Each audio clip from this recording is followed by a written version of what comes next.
Shashank from Vishank law academy. आज हम पढ़ने जा रहे हैं सेक्शन 166 ए। देखिए 166 ए क्या कह रहा है कि मान लीजिए अगर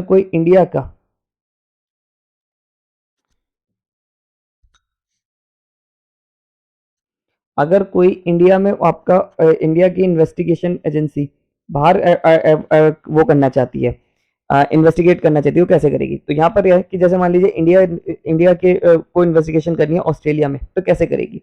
तो वो एक लेटर भेजेगी, लेटर ऑफ रिक्वेस्ट भेजेगी ऑस्ट्रेलिया को, ठीक है, कि आप तो फलाना बंदे से इंक्वायरी करिए, और वो उससे इंक्वायरी करेगी ऑस्ट्रेलिया पुलिस, वहां से इंक्वायरी करके इनको डिटेल्स भेज देगी इनको। पर अब इनके बीच में कौन है? सेंट्रल गवर्नमेंट है, सेंट्रल गवर्नमेंट के थ्रू करेगी, ठीक है। एक बार पढ़ते हैं क्या लिखा है आपका।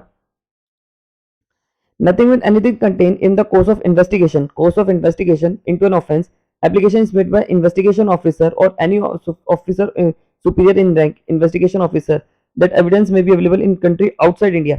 यानी कि जहाँ एविडेंस कहाँ है? Outside of India. ये एविडेंस है, ये कहाँ है? इंडिया में नहीं है, ये आपका किसी बाहर देश में, आउटसाइड इंडिया है, ठीक है। ये एविडेंस कोई भी जगह जमा करना है, या किसी से पूछताछ करनी है, क्वेश्चन पूछने हैं।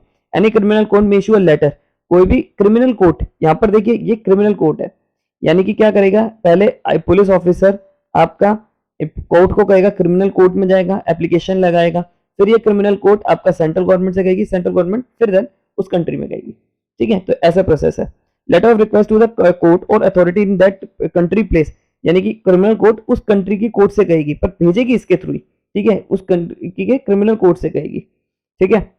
and record his statement made in the course of examination and such person other produce a document, या तो डॉक्यूमेंट प्रोड्यूस को बोला तो डॉक्यूमेंट प्रोड्यूस करने के लिए कहा जाएगा, या आपका एग्जामिनेशन का है कि ओरल एग्जामिनेशन का है तो ओरल एग्जामिनेशन करके क्वेश्चन पूछने को कहा, वो चीज कलेक्ट एविडेंस से रिलेटेड सारे कर देंगे कोर्ट इशूइंग सच लेटर।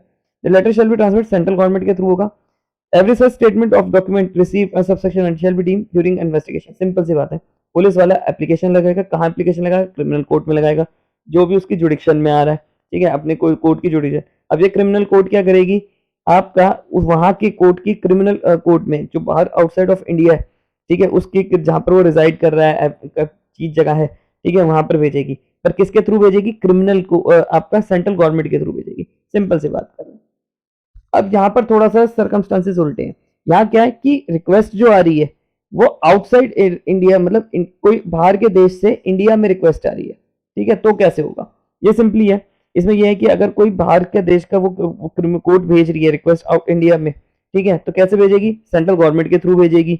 यानी कि अमेरिका पाकिस्तान कुछ भी मान लो, ये कह रही है कि आपके इंडिया में वहां पर एक एविडेंस देखना है और उस बंदे से पूछताछ करनी है, तो ये क्या करेगी? आपका कोर्ट, यहाँ की कोर्ट आपके इंडिया में भेजेगी, सेंट्रल गवर्नमेंट के थ्रू भेजेगी। अब सेंट्रल गवर्नमेंट के ऊपर है, या सेंट्रल गवर्नमेंट के दो रोल है, या तो सेंट्रल गवर्नमेंट उस जगह पे जहां पर प्लेस ऑफ मतलब जहां प्लेस ऑफ एविडेंस रिजाइड कर रहा है, जहां पर वो एविडेंस है, ठीक है, वो या तो आपका चीफ, वहां के चीफ मेट्रोपॉलिटन मजिस्ट्रेट या जुडिशियल मजिस्ट्रेट या मेट्रोपॉलिटन मजिस्ट्रेट जिसको पावर मिली हुई है, उनको भेज देगी कि आप वहां पर एविडेंस कलेक्ट कर लो, या फिर आपका वहां के पुलिस ऑफिसर को इन्वेस्टिगेट करने के लिए कह देगी, ठीक है। और इसकी इन्वेस्टिगेशन वैसी होगी जैसे आपका इंडिया में होगी। ऑल एविडेंस टेक कोई कॉपी लिप कॉपी करके सेंट्रल गवर्नमेंट आपका उस कंट्री को भेज देगी। देखो सिंपल सी बात है, 166 ए क्या कह रहा है और 166 बी क्या कह रहा है? 166 ए एंड 166 बी क्या कह रहा है? ये कह रहा है कि इंडिया वाले दूसरी कंट्री में रिक्वेस्ट भेज रहे हैं, ठीक है। अब कैसे जाएगी इसमें? पुलिस ऑफिसर वहां की कोर्ट, अपनी कोर्ट में लगाएगा, वो कोर्ट आपका रिक्वेस्ट भेजेगी, ये एप्लीकेशन लगाएगा, वो कोर्ट आपका रिक्वेस्ट भेजेगी उस कंट्री की कोर्ट में, पर किसके थ्रू भेजेगी? सेंट्रल गवर्नमेंट के थ्रू। फिर बाद में जिससे भी एग्जामिनेशन करना है, कुछ करना है, वो वापस भेज देगी उस कोर्ट में और ये दे देगा। यहाँ उल्टा है, यहाँ क्या है? यहाँ जो रिक्वेस्ट आ रही है वो आउटसाइड इंडिया आ रही है, आउटसाइड इंडिया, अमेरिका ऑस्ट्रेलिया वाले कह रहे हैं भैया आपके इंडिया में करना है, और वो किससे भेजेगी? सेंट्रल गवर्नमेंट की। अब सेंट्रल गवर्नमेंट के पास दो पावर है, या तो वो सीएमएम के थ्रू भेजेगी, इसको कहेगी कि तुम कर दो, ठीक है, या कहेगी आप पुलिस ऑफिसर से कि आप पुलिस ऑफिसर या तुम कर लो। जो भी रिपोर्ट कोई भी करेगा, रिपोर्ट भेज देंगे आपका सेंट्रल गवर्नमेंट, फिर उनको भेज देगी। बस सिंपल सी बात है, इतना कुछ ज्यादा खास नहीं था इसमें।